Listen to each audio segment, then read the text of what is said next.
है कि मन फिराओ। पहले वो डांट रहा है, फिर कह रहा है मन फिराओ। तो उसकी डांट ये है कि आप मन फिराओ। फिर लिखा है सुनो, फिर रुक जाओ, फिर सुनो परमेश्वर अब क्या कह रहा है। फिर क्या कह रहा है वो, मैं अपनी आत्मा तुम्हारे लिए उंडेल दूंगी, मैं तुमको अपने वचन बताऊंगी। ये जब आप शुरू से पढ़ेंगे तो ये है बुद्धि कह रही है आपको, ये परमेश्वर का वचन आपको कह रहा है और ये बुद्धि कह रही है, बुद्धि की बातें आपको दी जा रही हैं। सुनो, मेरी डांट ये है, परमेश्वर आपको डांट रहा है। किस लिए? क्योंकि मन फिराने के लिए। किससे मन फिराने के लिए? आपको पता है आपको किस चीज से मन फिराने की आवश्यकता है।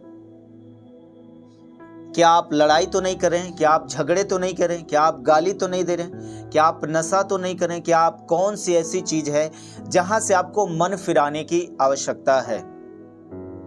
और फिर कह रहा, देखिए परमेश्वर अगर आपको कुछ बोलते हैं कि यहां से दूर चले जाओ, तो उसके बाद भी परमेश्वर आपको छोड़ते नहीं हैं, बल्कि आपके जीवन में वो बड़े कामों को भी करते हैं।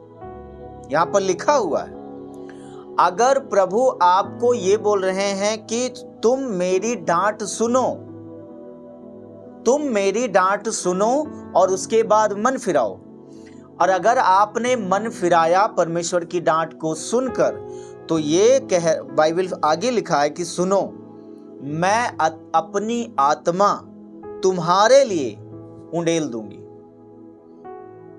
ये बुद्धि कह रही है परमेश्वर के वचन के हिसाब से। परमेश्वर अपना आत्मा आपके लिए उंडेल देगा 2025 में। बाइबल कहती है कि अंत के दिनों में मैं अपनी आत्मा सबके ऊपर उंडेलूंगा, सबके ऊपर, सारे मनुष्यों के ऊपर उंडेलूंगा। वो किसी एक व्यक्ति का नाम लेकर नहीं, किसी खास व्यक्ति को नहीं, वो किसी को नहीं, वो कहता कि सारे मनुष्यों पर मैं अंत के समय में अपनी आत्मा को उंडेलूंगा। जो अपने मन को फिराकर मेरे वचन के अनुसार जीवित रहेंगे, चलेंगे, वो मेरी आत्मा के हकदार होंगे, मेरी आशीषों के हकदार होंगे, वो परमेश्वर की ओर से आने वाली हर चीजों के हकदार होंगे। हालेलुया।